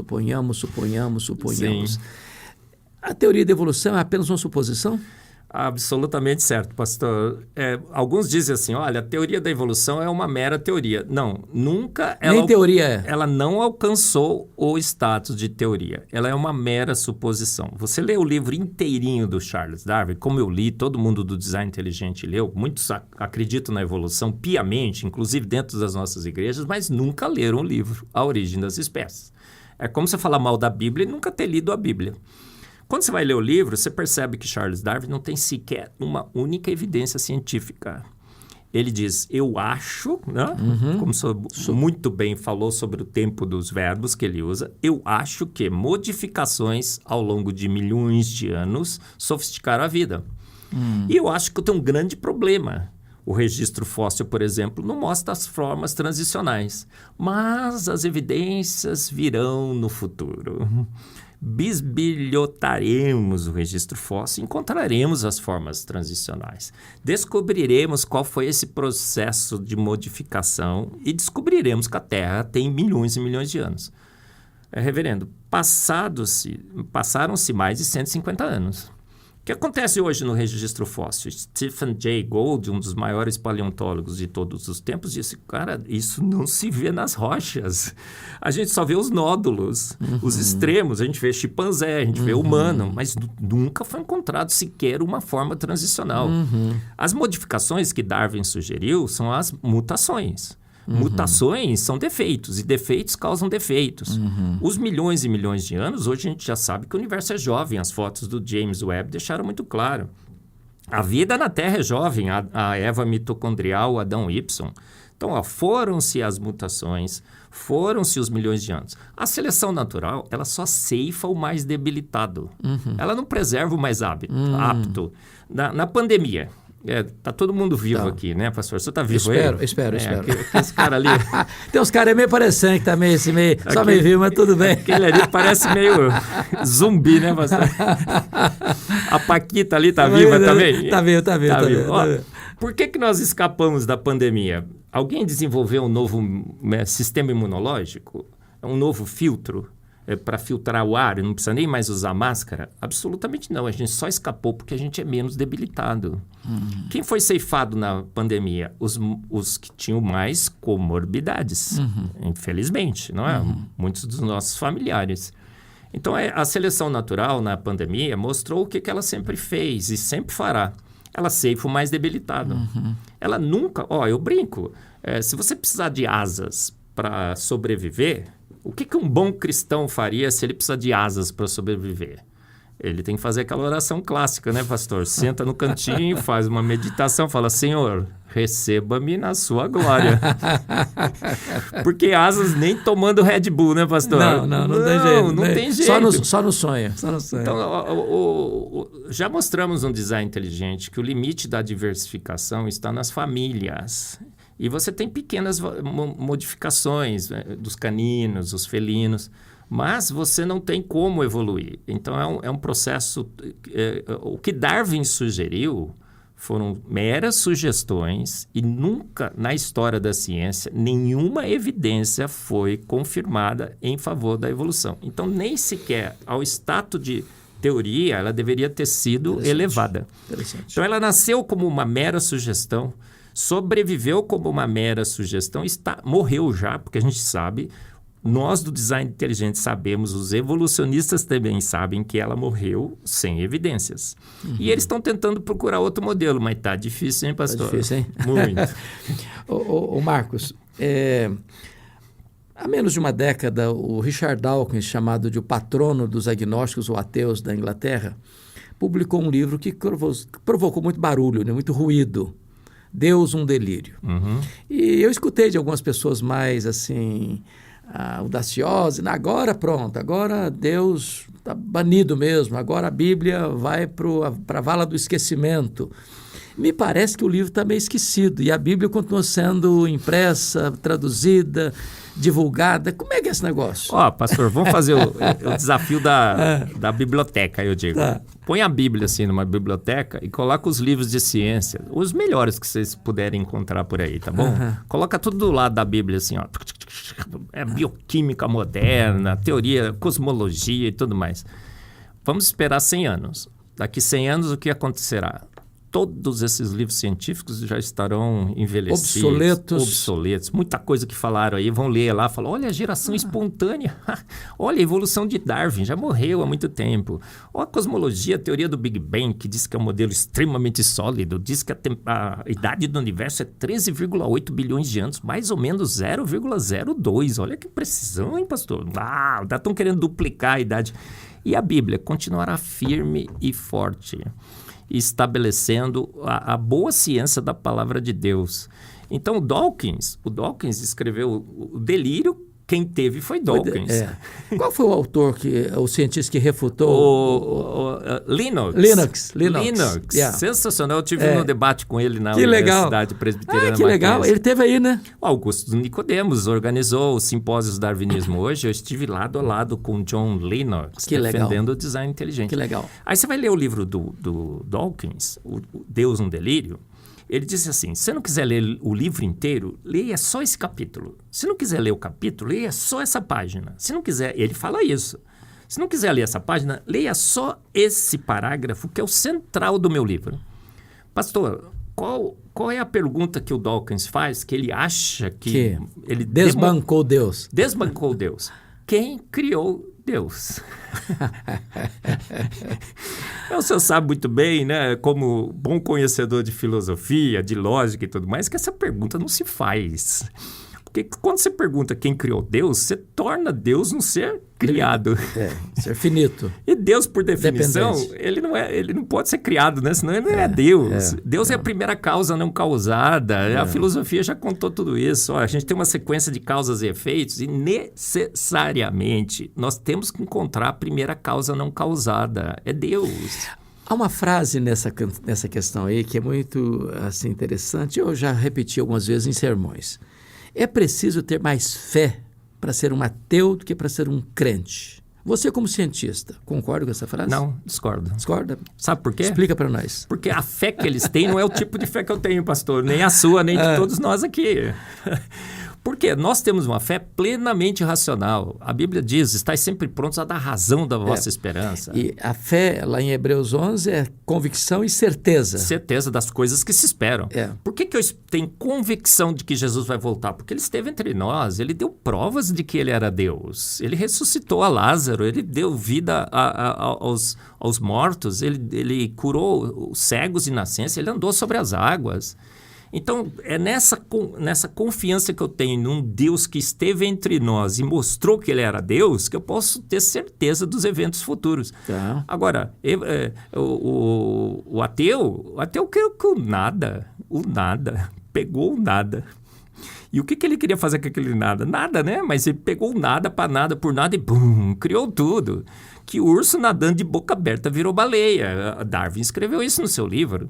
Que processos naturais não guiados, sem intenção de fazer, fizeram um universo todo estruturado, finamente ajustado, 26 constantes universais. Fez uma vida baseada no melhor de todos os códigos, o código genético. Totalmente arbitrário, CTA igual a valina. Um ser com livre arbítrio, porque Deus tem livre arbítrio, né, pastor? Yes. Ufa! Aliás, Deus Ufa! Deus ele é soberano e ele faz todas as coisas conforme o conselho da sua vontade. Então a gente não precisa entrar nessa treta aí, não, né? Não. Ele, com livre-arbítrio, foi lá e fez. CTA igual a valina. Não tem forças naturais que linkam aquelas 3 bases ao aminoácido valina. Então não tem como, gente. Então é crer no impossível. George Wald, um bioquímico que ganhou o prêmio Nobel, disse assim, olha, eu sei que a evolução da vida é impossível, mas nós estamos aqui e eu acho que a gente evoluiu. Então eu creio na evolução. Então ele tem uma fé no impossível. A fé dos ateus é uma fé diferente da nossa. Não está embasada em fatos. Não, ela é a fé. Em suposições. É um desejo esperançoso. No caso, teria que definir o que é fé para ele. Não. Sim, então por isso que eu digo que precisa ter mais fé para ser ateu. Não, precisa ter um tipo de fé muito estranha. Excelente. Agora, eu estou vendo que você está usando uma camisa aí internacional, hein? Sim, olha. Fala um pouquinho da questão dos dinossauros. Os dinossauros existiram mesmo? É fantasia ou é verdade? Como é que é esse negócio? Tem crente que acha que dinossauro é de plástico, pastor. Então vamos reconverter essa turma aí? Vamos. Hernandes Dias Lopes e Marcos Eber estão dizendo que dinossauro existiu, gente. O senhor também concorda que eles existiram? Concordo, claro. E foram reais. A gente tem cemitérios e cemitérios de dinossauros ao redor do mundo. Ossos e mais ossos, ossos e mais ossos. Eu recentemente estive lá nos Estados Unidos, no Institute of Creation Research, um instituto sensacional, e comprei essa camiseta lá. Porque no podcast lá do Inteligência Limitada, eu defendi que os dinossauros de fato existiram, que eles foram extintos há poucos anos, milhares, não milhões, e que eram vegetarianos, né? Aí aumentaram lá. Falaram que eu falei que eles eram veganos. Mentira, pastor. Eu falei vegetariano. Mas tudo bem, quem conta um conto aumenta um ponto. Bom, aumentaram, mas tudo bem. Então, os dinossauros é uma outra grande evidência de que a vida na Terra é extremamente jovem. Ok. Encontraram um dinossauro encontraram um osso de dinossauro, isso é bem conhecido, a Mary Schweitzer, com tecido mole dentro, células sanguíneas, DNA intacto, colágeno, elástico e plástico. O colágeno é essa proteína que a gente tem na face, né, que evita as rugas e tudo mais. Você vai envelhecendo, ele vai perdendo a elasticidade. Encontraram colágeno, elástico e plástico no dinossauro, pastor. Então, olha, está absolutamente comprovado que dinossauros foram extintos há poucos anos. Eu tenho uma palestra também na IPP-TV, numa escola bíblica dominical, que eu falo dinossauros na Bíblia, na ciência e na história. Vários e vários relatos de humanos que conviveram com dinossauros, inclusive. É uma grande evidência de que realmente a vida é jovem. E que Deus é um grande fã de dinossauro, porque em Jó 40:15, né, pastor? Deus fala para Jó, Jó, olha aquele bicho sensacional que eu fiz, né, o bimote. Aí ele descreve... Osso como tubo, né? Tubo de bronze e tal. Aí, o tradutor bíblico, quando pegou aquele bicho, pastor, como ele já tinha sido extinto, falou, que coisa é essa? Que raios que são esses, né? Ele pôs lá rinoceronte, hipopótamo, elefante. Não, hoje a gente sabe que aquilo é uma descrição de um braquiossauro. Em Jó 41, Deus gasta um capítulo inteiro da Bíblia descrevendo o Leviatã. Ele falou, olha que bicho maravilhoso. Cuspia fogo, inclusive. Exato. Aí o pessoal fala, nossa, mas professor, o senhor é herege, hein? Crê em dinossauro, crê em dragão que cospe fogo. Reverendo, vamos combinar? Para Deus fazer um bicho cuspir fogo é facinho, não é? Ele é todo poderoso, ele é Deus. Você criou o universo. Ele faz um bicho que arrota metano, a vaca. É só por um sisteminha de ignição ali. Ó, tem vagalume. Esse aqui, né, a capa do meu livro aqui, ó. Depois nós vamos falar dos livros, hein, gente? É lâmpada de LED, pastor. Se esse bicho já tivesse extinto e tivesse descrito na Bíblia, um bicho com lâmpada de LED, todo mundo fala assim, nossa, professor, que heresia, hein? Lâmpada de LED... Tem peixe que dá choque de 800 volts. Eu já li uma coisa interessante, me ajuda a entender melhor. É que nas camadas abissais dos oceanos, né, que tem 11 mil metros, né, de profundidade, que ali tem fotossíntese, às vezes, em lugares mais abissais, porque existem peixes que, às vezes, navegando por lá, têm fontes de luz, e ali produz o processo da fotossíntese. Tem aquele peixe do Procurando Nemo. Procurando Nemo. O bicho tem uma lanterninha, pastor, em frente dele, assim. E aquela lanterninha também é bioluminescência, uma lâmpada de LED. Olha aí. E ele habita essas profundezas, essas fossas submarinas. E quando ele quer caçar, como é muito escuro, ele precisa ver a presa e precisa atrair a presa. Ele liga aquela lanterninha. Pode, pastor? Chega tudo. É espetacular. E a lanterninha está posicionada em frente aos olhos dele. Eu fico pensando, se Darwin fizesse aquilo lá, numa evolução acidental, a lanterninha nasceria nas costas, no lado. Ele acenderia a lanterninha, seria o efeito click-nhack. Conhece esse efeito, pastor? Sim. Clique, o predador nhaque. E os dentes são virados para dentro. Uma obra de arte sensacional. Então, a Jó, né, descreve os dinossauros, descreve um dragão. Dragão tem um monte de culturas todas descrevendo dragões. E a descrição é a mesma. Um animal com características de répteis que cuspia fogo. Qual é a conclusão? Dragões existiram. É o Leviatã de Jó 41. E a Bíblia acaba usando esse animal para representar o próprio diabo lá em Apocalipse 12. Sim, sim. O grande dragão. O grande dragão. Okay. Evelyn, mais uma coisa.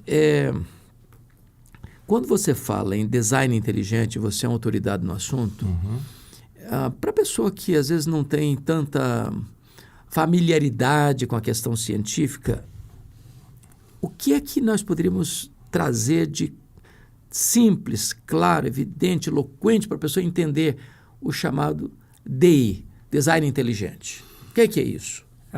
Usarei uma analogia, pastor. Tá. Quando aquele avião saiu do Rio de Janeiro em direção a Paris, ele no meio do caminho foi subindo, perdeu a estabilidade, pum, caiu. É um acidente que aconteceu alguns anos atrás, de um amigo meu, com a sua família dentro, perderam a vida e tudo mais. E ficaram tentando investigar por que um avião vai subindo, não para de subir, até perder a sustentação e cair.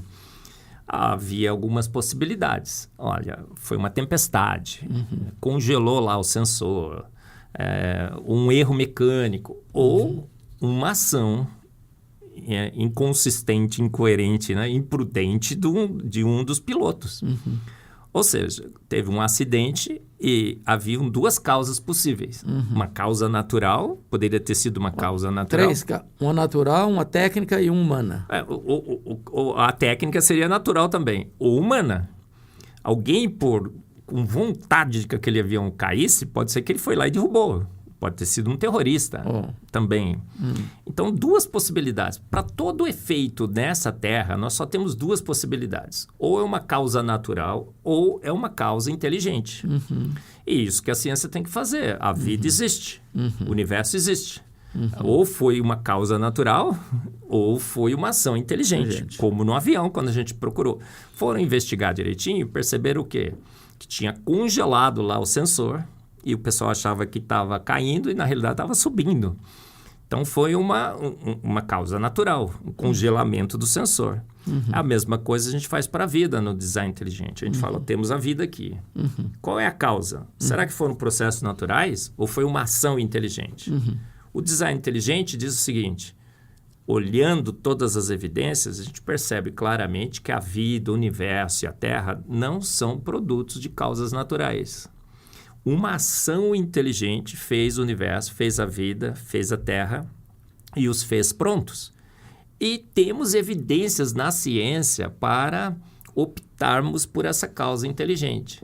E aí surge a teoria do design inteligente. A teoria do design inteligente diz o quê? Que entre as duas causas possíveis para a origem do universo, da Terra e da vida, ao avaliar as evidências científicas, a gente percebeu que processos naturais não teriam poder de ter causado a vida e que uma ação inteligente tem sinais claríssimos dessa ação inteligente. Então, a teoria chama design inteligente, porque design não tem como traduzir para o português, né? É muito difícil. é o arranjo proposital e intencional de partes. Então, quando alguém quis fazer a vida, foi lá e colocou todas as partes, os ribossomos, as proteínas, a pele, os órgãos, e criou a vida pronta. E o nosso corpo é uma evidência clara disso, né? Absurdamente, Absurdamente, né, pastor? né? Nós somos o... Você já imaginou se o nariz fosse voltar para cima, a gente morreria afogado na chuva, né? Design inteligente. Inteligente. Alguém... Suas pálpebras, seus cílios... E antevidente. A sua boca no lugar certo. Você já pensou se tivesse nos pés? Olha, veja bem, isso é antevidente também. Ele previu um problema futuro. Ele falou assim, não é só respirar. Porque respirar, qualquer furinho daria certo, né? Mas ele fez um nariz que... Ele prevendo que poderia chover, ele fez o nariz voltadinho para baixo, com uma abinha protetora. Eu fico olhando essa questão, não sei se você conecta esse fato. Por exemplo, por que nós estamos no planeta Terra? Não estamos em Marte, em Vênus, ou em Plutão, ou em outra galáxia? Será que nós acertamos milhares de vezes na loteria ou nós estamos aqui propositadamente? Olha, existem incontáveis planetas no universo, mas a Terra é a suíte presidencial do universo, reverendo. Opa, gostei da frase. Suíte presidencial. Escreva um livro com esse título que eu gostei, hein? Maravilhoso. Gente, agora tem um compromisso aqui, tem que escrever a suíte presidencial do universo. Mais de 1.200 condições únicas que só a Terra tem, pastor. Só a Terra tem. A Terra é sobrenatural. Olha, a água, o líquido da vida, 2/3 da superfície... Toma um pouquinho, vai. Opa, vamos lá.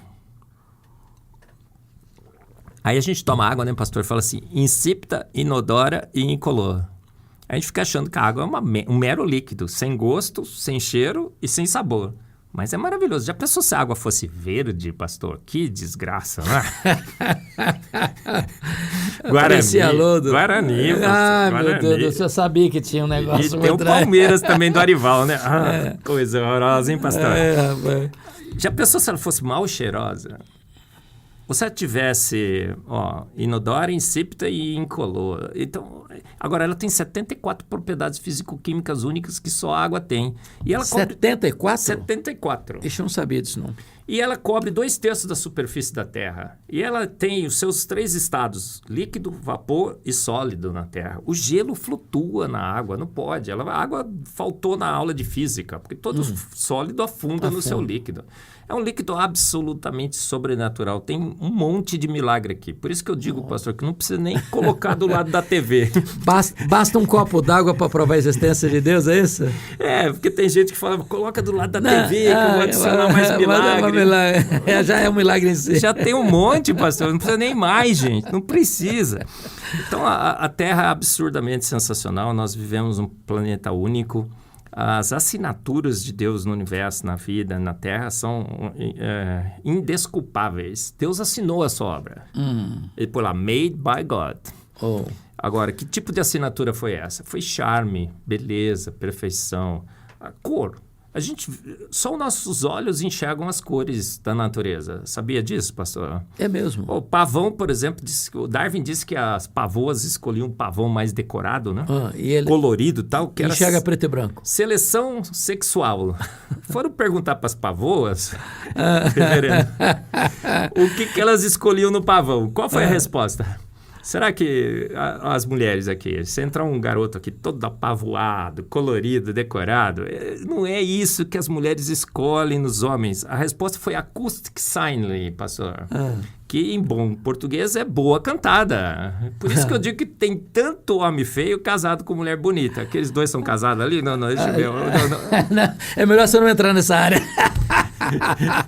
Eles querem que você saia vivo daqui. Maravilha. Pastor, mas você já viu muito homem feio casado com mulher bonita? Meu Deus do céu. O cara que tem o quê? Boa cantada, pastor. Boa lábia. Eu digo que, segundo Darwin, os feios não têm esperança. Não tem chance. Não, tudo preterido. Agora, segundo o design inteligente, há esperança para os feios. Tá vendo? Então, as cores... A pavoa não enxerga as cores da cauda do pavão, pastor. Saiu um artigo recente que fizeram um estudo e tal. Ela enxerga assim... Lusco-fusco. Muito fosco. Quem enxerga? Nossos olhos. Nós temos nos nossos olhos, nós temos os sensores lá, né? Os cones. Verde, vermelho e azul. Com essas 3 cones, nós enxergamos muito bem a luz do sol, que o sol emite, em verde, vermelho e azul. A gente vê luz branca porque combinado dá branco. Mas a gente consegue enxergar mais de 10 milhões de diferentes tonalidades de cor. E a gente vê todo o universo colorido, a terra colorida, as plantas coloridas, os pássaros coloridos. O show é para nós.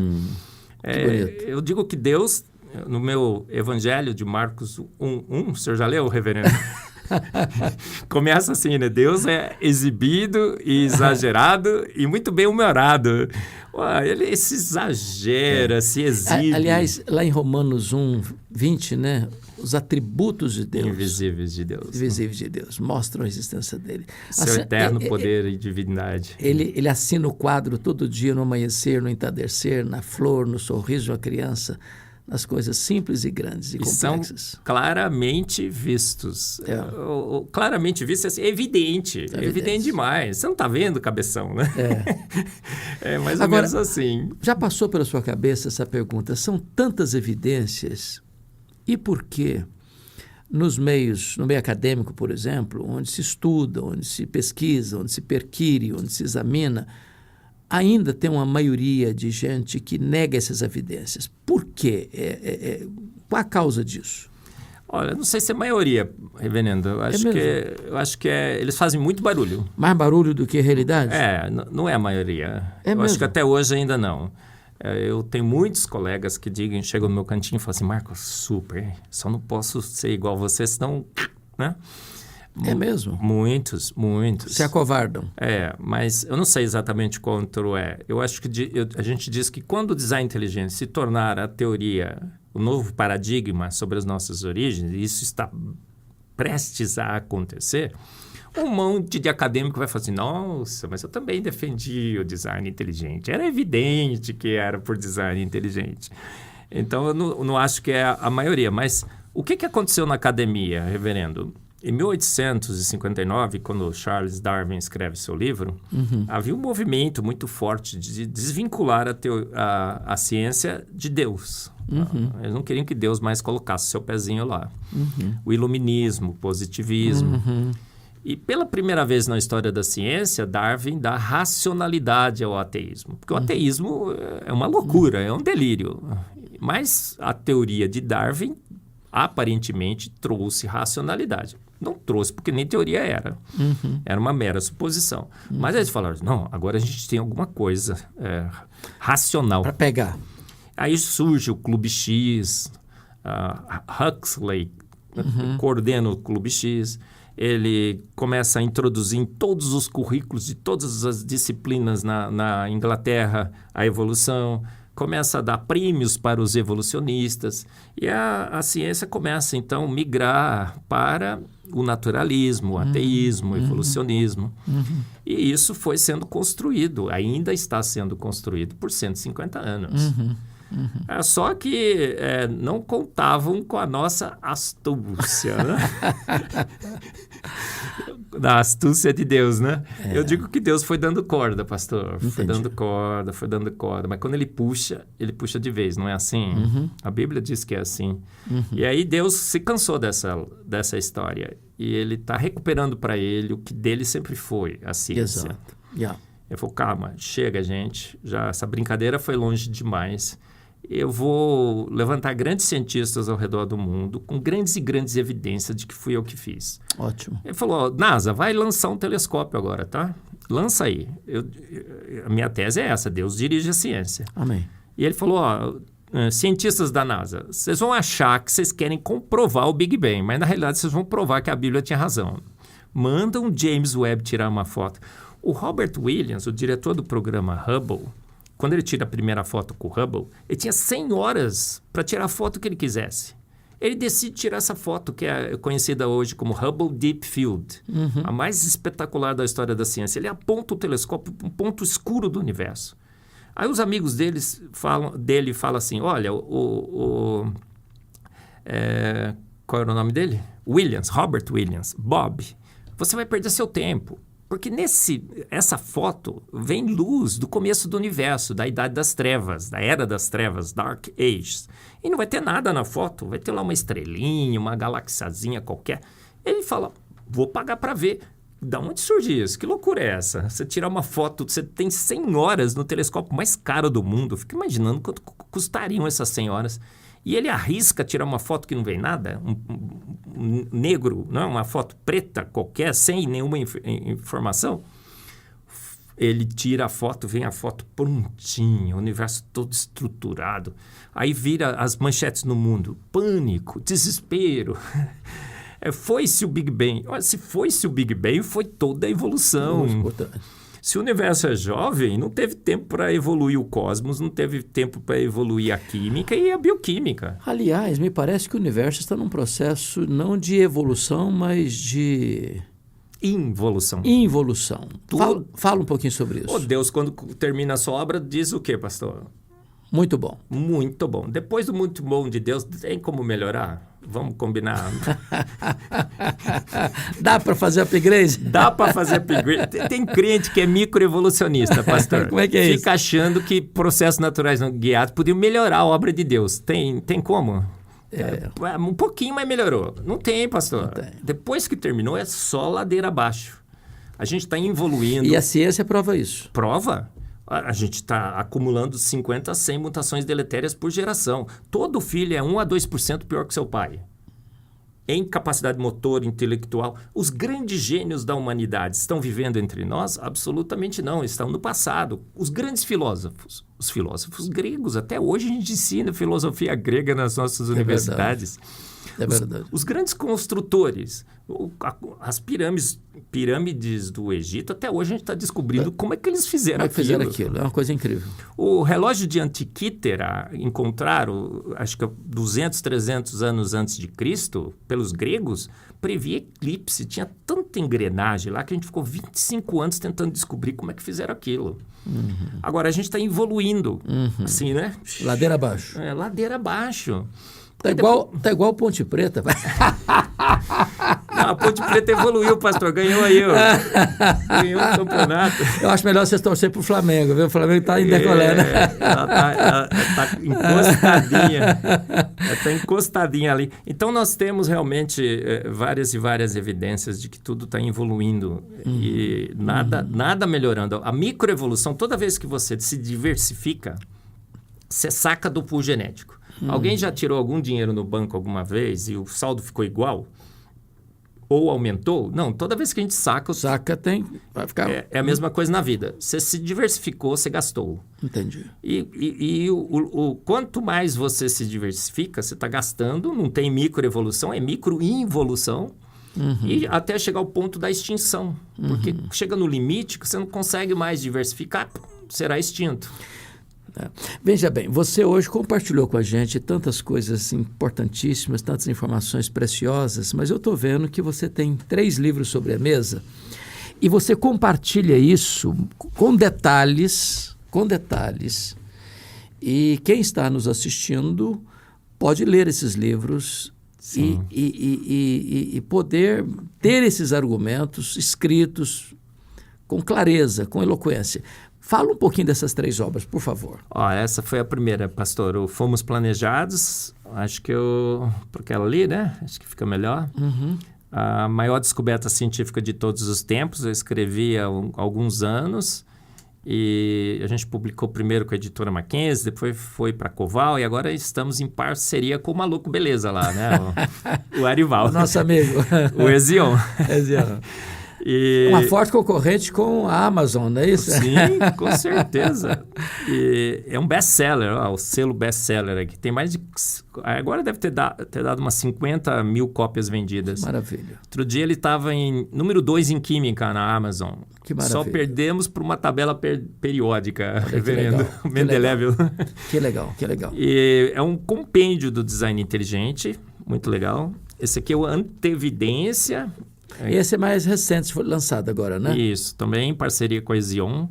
É o 4º pilar da teoria do design inteligente, a capacidade de prever problemas futuros, de antemão providenciar a solução. O nariz que não é virado para cima, que é virado para baixo. E esse é o quarto pilar da teoria do design inteligente. Ele tem endosso de 3 ganhadores de prêmios Nobel. Olha, então, que legal. tem o selinho do Nobel aqui.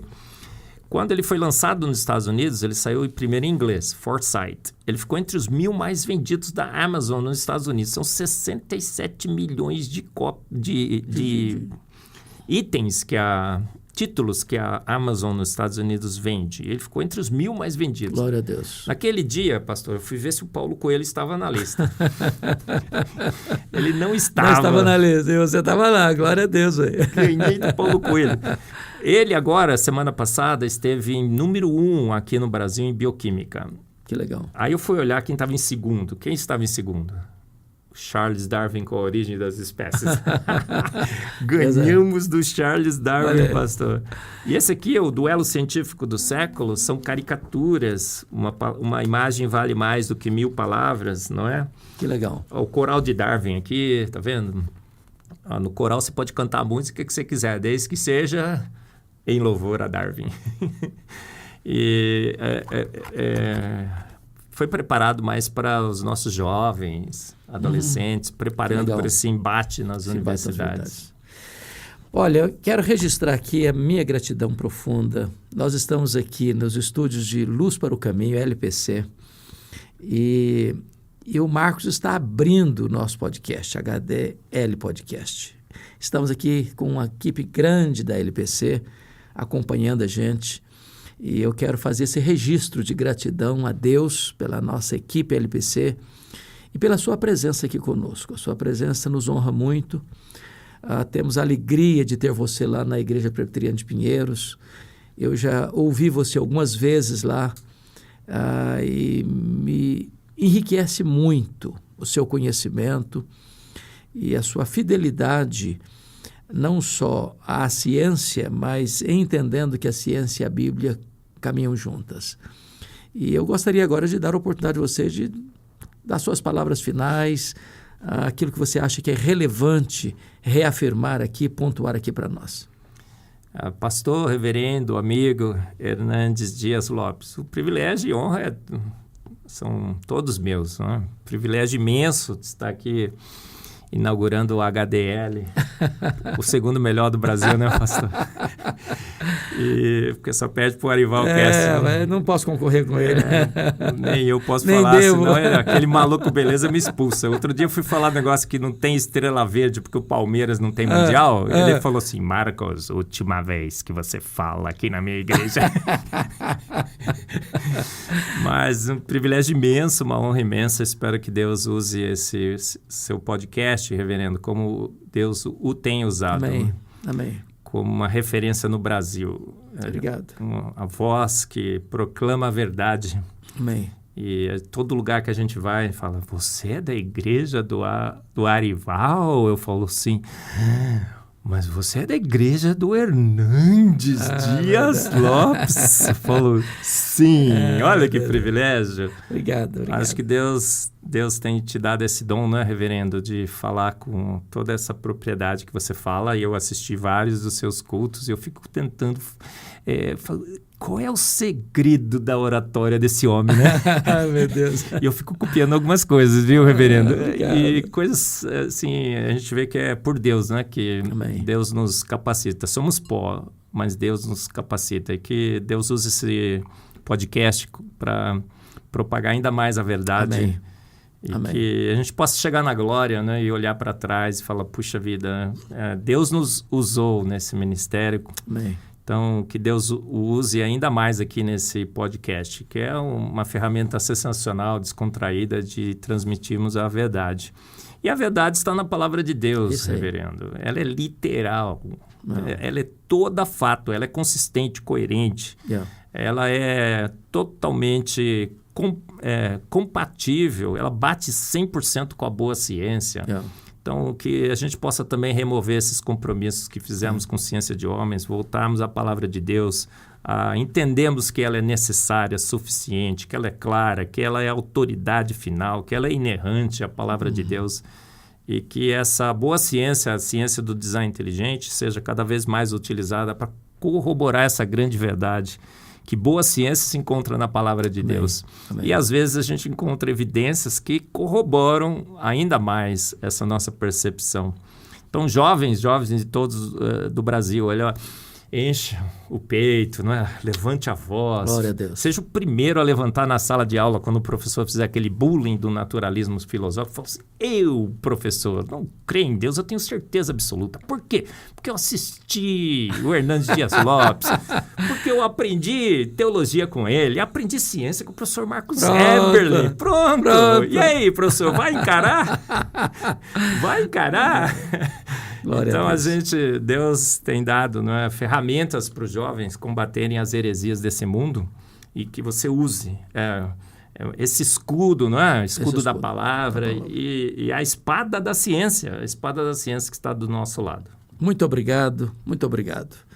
Você é uma bênção na nossa vida, Marcos, e que Deus continue te usando nesta área tão importante da docência, como um cientista, como um professor, como um mestre, como um doutor, um pós-doutor nesta área da química, e que o conhecimento que Deus tem lhe dado e que você tem buscado e você tem escrito e transmitido com tanta excelência seja uma ferramenta muito poderosa nas mãos de Deus para trazer luz nessa geração de trevas. Nossa gratidão a você, e esse é o primeiro de uma série que virá. E nós somos muito gratos a Deus pela oportunidade de estar aqui com o Dr. Marcos, tratando de assuntos tão relevantes que tem tudo a ver com a sua, com a minha, com a nossa vida. Um grande abraço e até o nosso próximo encontro, se Deus quiser.